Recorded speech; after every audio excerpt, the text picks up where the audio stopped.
The Jumblies by Edward Lear. They went to sea in a sieve they did, and a sieve they went to sea, in spite of all their friends could say, on a winter's morn on a stormy day, and a sieve they went to sea.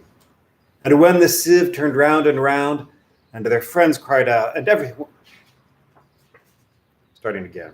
They went to sea in a sieve they did, and a sieve they went to sea, in spite of all their friends could say, on a winter's morn on a stormy day, and a sieve they went to sea.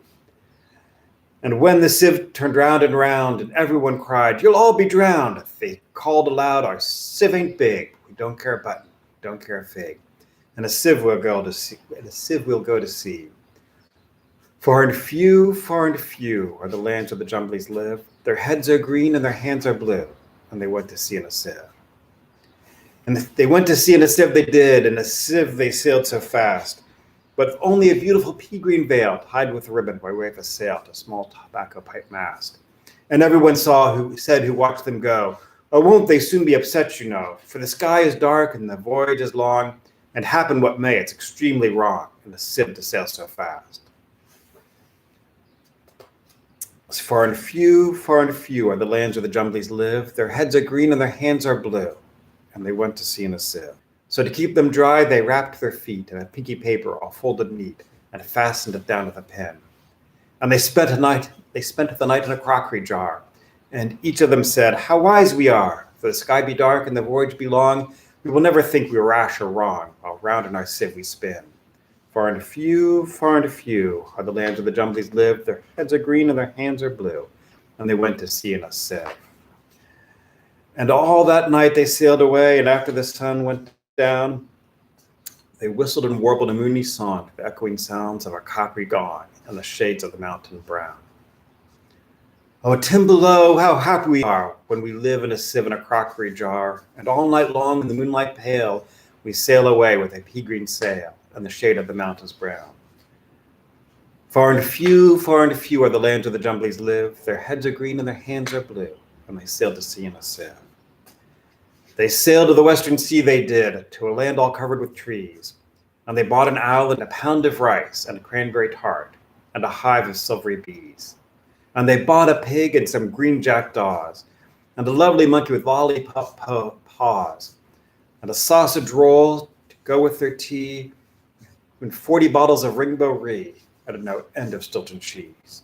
Far and few are the lands where the Jumblies live. Their heads are green and their hands are blue, and they sailed to sea in a sieve. And in 20 years they all came back, in 20 years or more. And everyone said, "How tall they've grown, for they've been to the hills in the torrible zone. They've been to the lakes and the torrible zone, and the hills of the Chankly Boar." And they drank their health and gave them a feast of dumplings made of beautiful yeast.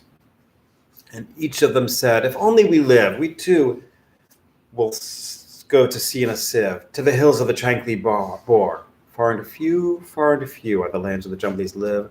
Their heads are green and their hands are blue, and they sailed to sea in a sieve." The Dong with a Luminous Nose by Edward Lear. When awful darkness and silence reign over the great Gromboolian plain, as they beat on the rocky shore, when the storm clouds brood on the towering heights of the hills of the Chankly Boar, a fiery spark, a lonely spark with silvery rays, piercing the coal-black night, a meteor strange and bright, hither and thither the vision strays, a single lurid light. Slowly it wanders, pauses, creeps, anon it creeps. Anon it sparkles, flashes, and leaps. And ever as onward it gleaming goes, a light on the bond tree stems it throws.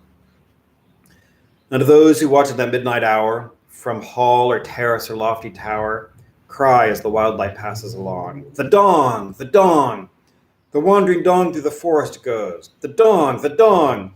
The Dong with the luminous nose." Long years ago, the Dong was happy and gay, till he fell in love with a Jumbly girl who came to those shores one day. For the Jumblies came in a sieve, they did.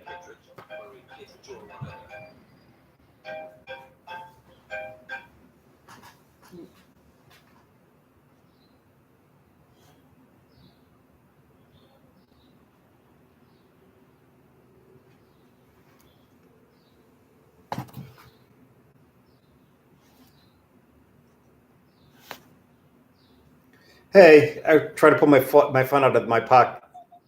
Okay. Yes. Yes, you're good. I I was trying to pull my phone out of my pocket, and I must have pressed the hang up button.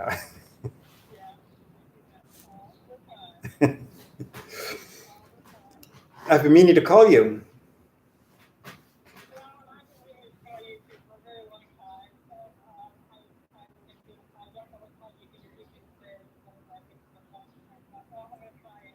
Oh yeah.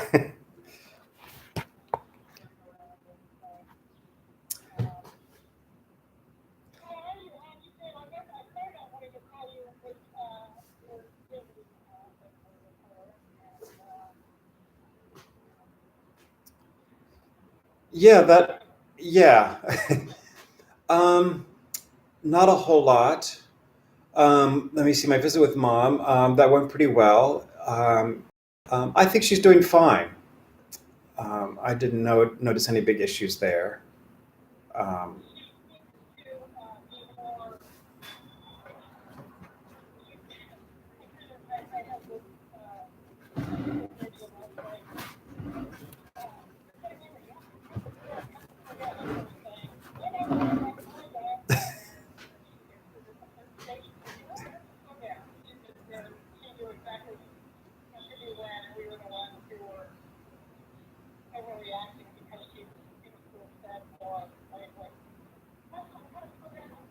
uh-huh.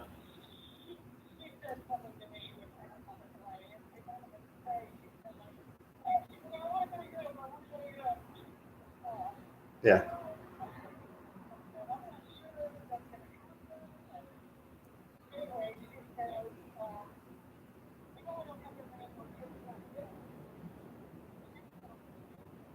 Yeah. Well, yeah. Um, I mean, so that seems to be acknowledging reality. So I think right, and I think that one thing that it's when people are willing to acknowledge reality, you kind of want to support that. Um,